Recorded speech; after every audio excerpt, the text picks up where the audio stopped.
Welcome back, folks. This is Shane. In today's video, I'm going to talk a little bit about why I was wrong about the Sony FX2. Now, I've previously owned a number of different Sony cameras. I'm shooting this on the Sony ZVE1, but I've also owned an FX30 and an FX3, along with an A7S III and an A7C back in the day. So I've owned quite a number of different Sony cameras over the years.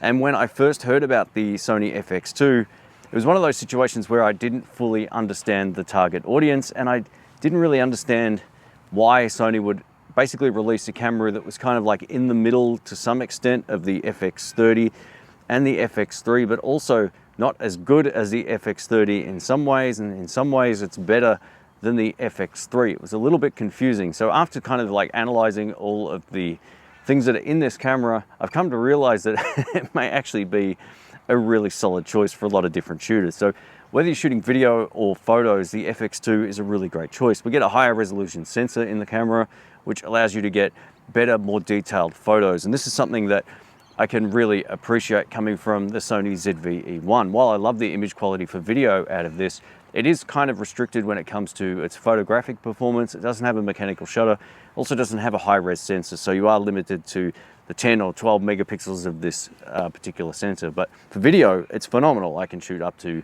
4K at 120 frames per second with minimal crops, and the dynamic range and image quality out of this is great. It's every bit as good as the FX3, which I used to own, in terms of the end result.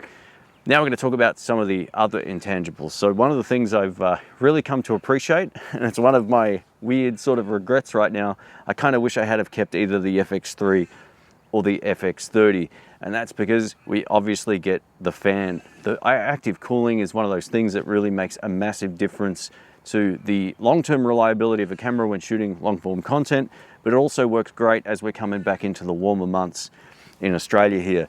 And I've come to also realize that active cooling isn't equal across all systems. There's some flagship cameras from other brands where it's got active cooling, but it will overheat in 10 minutes. It just doesn't make any sense. So yeah, I love the fact that the FX3 and FX30 were super reliable, and the FX2 seems very reliable. I've watched a number of reviews now. I'm a bit late to the party with this. I watched a couple and I sort of switched off from it. But as I've been looking at maybe either rebuying something I've already owned or looking at what else is out there, the FX2 is kind of ticking a few boxes that I didn't think it was going to tick. So there's always compromises with different camera systems, and what's right for me might not be right for you, and vice versa. You know, I grilled the Sony ZVE1 when it first came out, only to later buy it because I realized it was the right camera for what I wanted. As a non-primary camera, it does a really great job. And I gotta say, I've been shooting outside in the sun with it for over an hour today. No problems at all, it hasn't shut off. It actually outlasts some of the active cooling cameras that I've tested on the channel, which is mind-boggling. This white camera body seems to do a really great job when it comes to thermals, and I'm shooting 4K at 25 frames per second, S-Log 3, and it just continues to run, which is great. I'm going to try and do this all in one take. So some of the things that I really loved about the FX2 in hindsight now is the fact it's a great photography camera, but it's also a video-centric camera, which is right up my alley. As I've been thinking about potentially bringing in other camera bodies to the channel and testing out other stuff, I always keep coming back to the things that mean the most to me. You know, 4K at 120 frames per second isn't something I need in the studio a lot. It's something that I very rarely use unless I absolutely need to. And I can live with 4K at 60 frames per second. I've been shooting with the S5 Mark IIX for a long time in my studio, and it's such an absolute workhorse of a camera because it doesn't have any thermal problems. It has great image quality. It's got a full frame sensor, and in the studio, that Super 35 crop in 60p or 50p if you live in Australia isn't a deal breaker. But the one big advantage that the Sony has, especially in the S and Q modes, is we get that phase detection autofocus. So we get nice, reliable autofocus. It does a really great job when shooting in the S and Q modes. And this is another reason why I love the ZVE1. 4K at 120 frames per second, we still have all of our autofocus available to us, which is awesome. So that's cool. And that sort of sets it apart from some of the other camera systems that I've got.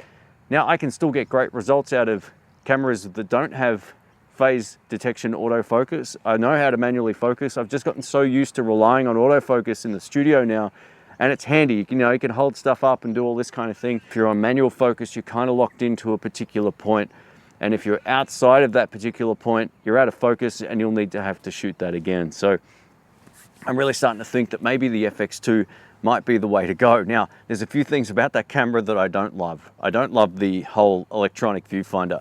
I don't have a thing against electronic viewfinders. I actually find myself using them more than I thought with certain cameras. And other times I pick up the E1 where it doesn't have one. I'm like, oh yeah, that's right. I'm at a beach, it's really bright, I can't see the screen. I wish it had an EVF. So that would be another great opportunity to use a camera again with an electronic viewfinder. But it's the way that it's implemented. I hate how far it sticks out, and it's on this really weird hinge. And if you've seen the back of the hinge, it just doesn't fill you with confidence that long term it's going to be super reliable. It could collect a lot of dust, it could collect a lot of junk, all that kind of thing. So you got to really make your mind up whether or not you can live with that. It also sucks when it comes to packing it down. Like, you've got it sticking out of the back of the camera basically like this. So you've got to pack your camera in a way where that's not going to be a huge problem. Yeah, and again, it's not my favorite thing out there, but it's also, if you buy it from the right place, it's going to be a lot less expensive than buying an FX3. Now in Australia at launch, the FX2 was the same price I paid for my FX3 several years ago, which made no sense. In the US, it's way cheaper. You can buy it for it's like 25–30% cheaper if you're buying it in the US compared to Australia, just based on the difference between the FX2 and FX3. So if I go back at some point to the US, I may actually pull the trigger on one and get it for a bargain. But I've started to see the price creep down. So obviously these cameras didn't sell that well. I know a lot of influencers will buy the latest thing just to pump out a whole lot of videos. But I wanted to just wait and see what happened, because one, the price didn't justify the limitations and some of the handicaps that the camera had initially. But now it's starting to come down, I'm like, oh, I'm kind of interested. Now, while the FX30 is a really powerful camera and I love my time with it, it's a fun camera to use, it's got great image quality and very few compromises apart from its 4K 120p crop. I want to review full frame lenses most of the time. APS-C lenses are fine, but I generally want to review full frame lenses. So I need a full frame sensor camera again that will give me none of the restrictions in hot climates. So yeah, I'm starting to think if the price of that FX2 starts coming down a little bit, maybe that'll be the camera of choice for two reasons. One, it gives you really beautiful image quality. It's sort of like oversampled 7K or something like that down to 4K. And of course you do get that super 35mm crop, but the beauty of it is you're getting all of the powerful photographic features that the E1 here doesn't have. So that might be where I go. Now, I don't think I'll sell the E1. I'm starting to really reappreciate it on many levels. One, it's way more reliable than I thought it was. I can use it in the studio, hooked up with micro HDMI, and if I need a fan, I can attach that little Ulanzi fan to it that I've got. And it's just a really portable and functional camera. S-Log3 has been an absolute pleasure to work with. I haven't worked with S-Log3 in so long, and after shooting with it recently, I was like, I'm going to shoot S-Log3 a whole lot more moving forward when I'm using this camera, because it just looks really nice. There's something to be said about how soft the image looks. I love what Sony colors do to the sky. So it's got really nice blues. It's got really nice greens as well. So the grass and all that kind of stuff just pops on camera. So yeah, I'm a big fan of the color science of the Sony ZVE1. As I was with the FX3, I think the FX3 has some of the best color science out there.